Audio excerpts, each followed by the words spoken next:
Hello everybody, this is Pitchcott Black here, and welcome to the Scottish General Reviews episode 48, in which today I'm going to be reviewing the Target novelisation of The Wheel in Space. Further ado, let us begin this Target novelisation review by taking a look at the presentation of this Doctor Who book.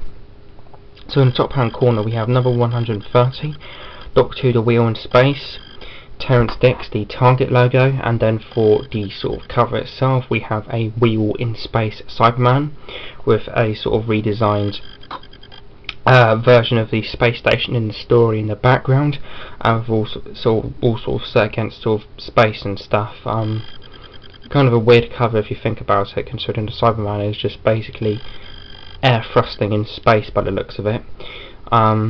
Yeah, anyways, and then for the spine we have the Target logo, Doctor Who The Wheel in Space, Terrance Dicks, number 130. And then for the back of this Doctor Who book we have the synopsis, who this book was distributed by, prices down there, original prices down there, science fiction TV tie-in, and the barcode. And now for the synopsis of this Target novelisation adventure. When the TARDIS materialises inside a rocket, the Doctor and Jamie are alarmed by the presence of a hostile servo robot. They discover that the rocket is drifting in the orbit of a giant space station, the Wheel in Space. Once inside this magnificent spaceship, they are bewildered by its complexity and sheer size. The technicians and programmers are highly trained, but who are they working for? Suspecting the worst, the Doctor is still horrified to find the deadly Cybermen in control. What evil plan are they plotting? Who or what are the Cybermats? Can the Doctor trust anyone on board to help him stop this wheel as it relentlessly spins through space? As I said in my unboxing of the book, I don't particularly like that line, who or what are the Cybermats, as this implies that this is the first appearance of the Cybermats, where it's actually their second. And then for the top of this Doctor Who book we have a library stamp at the top there. Then we have Doctor Who The Wheel in Space. Doctor Who The Wheel in Space, based on the BBC television series by David Whittaker by arrangement of BBC Books, a division of BBC Enterprise Limited. Terrance Dicks, now 130 in the Doctor Who library.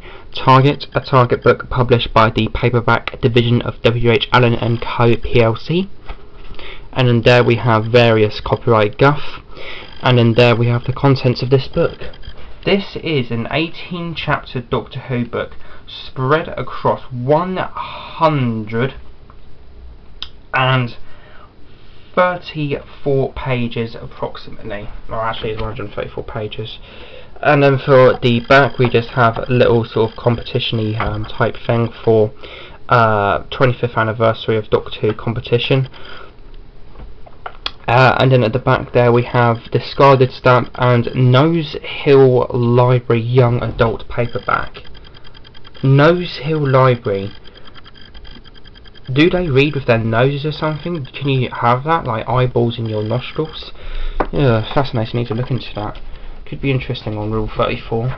Anyways, now for the general consensus. Now for the presentation of this Doctor Who book out of the way with, what is the general consensus and my own personal thoughts and opinions on this Target novelisation?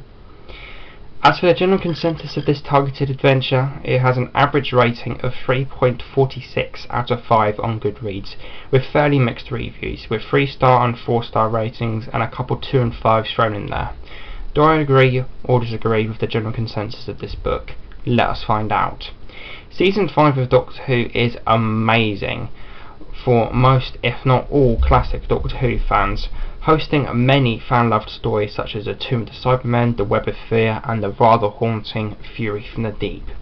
The last of those three feels very much like a finale to this season, and some feel that it should have ended this season instead of The Wheel in Space. I personally find myself agreeing quite a bit. Whereas I personally do enjoy the story, I do agree Fury from the Deep would have been a better season finale, however. Here I feel that Terrance Dicks has done a great job of adapting this adventure, an overall fun and enjoyable novelisation that I think is a generally solid and generally solid adaptation throughout.